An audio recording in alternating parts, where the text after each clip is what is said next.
खदान में काम करने वाले मजदूर एक सफेद चूहे को देख रहे हैं। वो सोच रहे हैं कि क्या वह चूहा धन का देवता है। वह चूहा खदान में ऊपर चढ़ रहा था। यह देखकर हर कोई तुरंत उस दिशा में खोदता है। उन मजदूरों ने वहां दीवार पर सुनहरी रोशनी देखी और पास जाकर देखा तो पता चला कि वो 99% शुद्ध सोने का सांप है। फिर वो खदान के बाहर जाकर देखते हैं कि वो चूहा स्वयं ही सांप के मुंह में फंसा हुआ है। खदान के मजदूर तुरंत उसे बचाने के लिए दौड़े और वो चूहा इधर उधर चलने लगा। वो चूहा तुरंत खदान के अंदर आ गया। उसके पीछे पीछे खदान के मजदूर भी चले गए। मजदूरों ने सोचा कि जरूर आसपास सोना होगा। एक मजदूर ने वहां एक कील ठोक दी, लेकिन अब वो इसे खींच भी नहीं सकते हैं। इन मजदूरों ने बहुत कोशिश की, लेकिन वो कील नहीं निकला। उनका सीनियर तियान यह स्थिति का जायजा लेता है। वो कहता है कि उन मजदूरों को अभी सीखना होगा। वो कहता है कि वांग बा ने अपना हाथ काट लिया और कुछ नहीं कहा। मजदूरों का मुखिया आगे बोलत है कि खदान में एक कहावत मशहूर है कि इस कील को दीवार से बाहर नहीं निकाला जा सकता। दरअसल इसे वांग बा ने गाड़ा था। तभी एक मजदूर दम घुटने जैसे चिल्लाने लगता है और इस मजाक से सारे मजदूर हंसने लगते हैं। उन्हें उम्मीद नहीं थी कि वो कील फावड़े से इतनी आसानी से निकल जाएगा। वो आसानी से बाहर आ गई।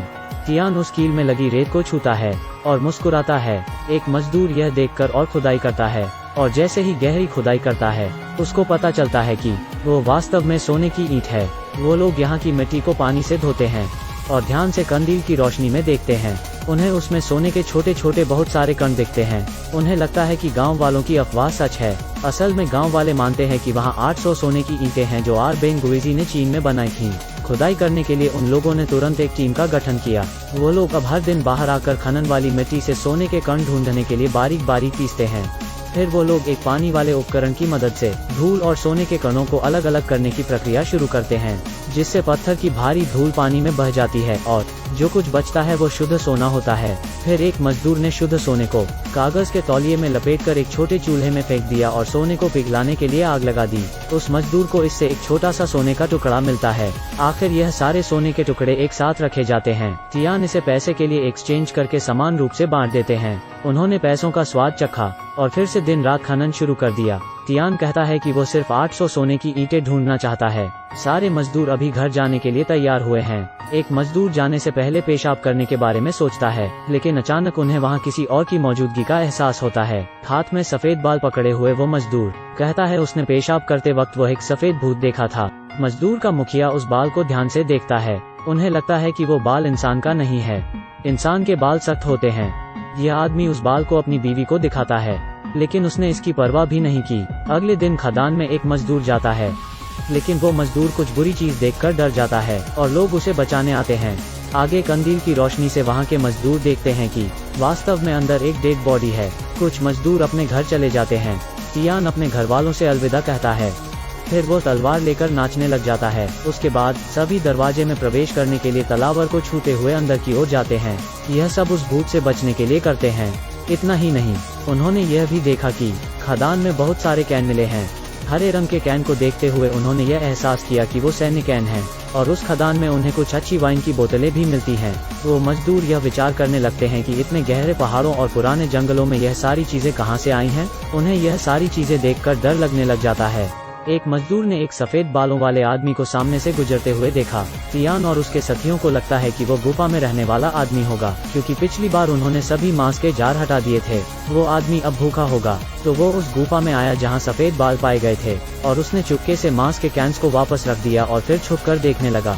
सबसे पहले सफेद चूहा इसे सुंघने आ गया, लेकिन अब अचानक से वहाँ सफेद बालों वाला आदमी प्रकट हो जाता है। सफेद बालों वाले व्यक्ति ने चूहे को भगा दिया और खुद मांस का जार रख लिया। तियान और उसके साथी सफेद बालों वाले आदमी को पकड़ लेते हैं, लेकिन जब उन्होंने उसके बाल हटाए तो सब भौचक्के रह गए।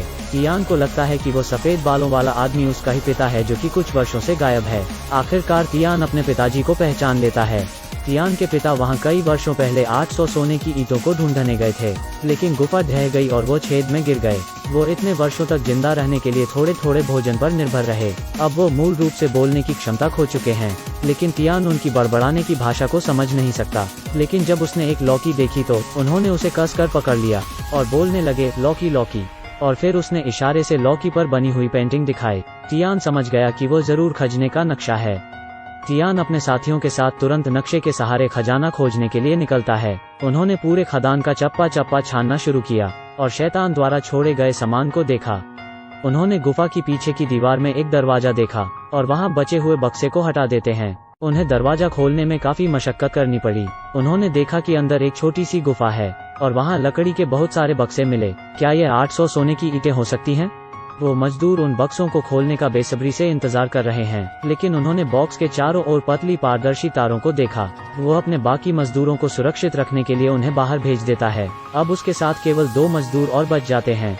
तियान ने लोगों से तार के दोनों सिरों को कसकर पकड़ने के लिए कहा और उसे कैंची से सावधानी से काट दिया।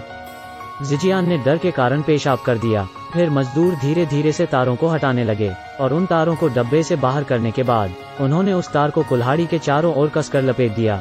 अंततः वो लोग खदान में सोना ढूंढने में सफल रहे। वो मजदूर इतना डरा हुआ है कि उसकी कुछ हिम्मत नहीं हुई।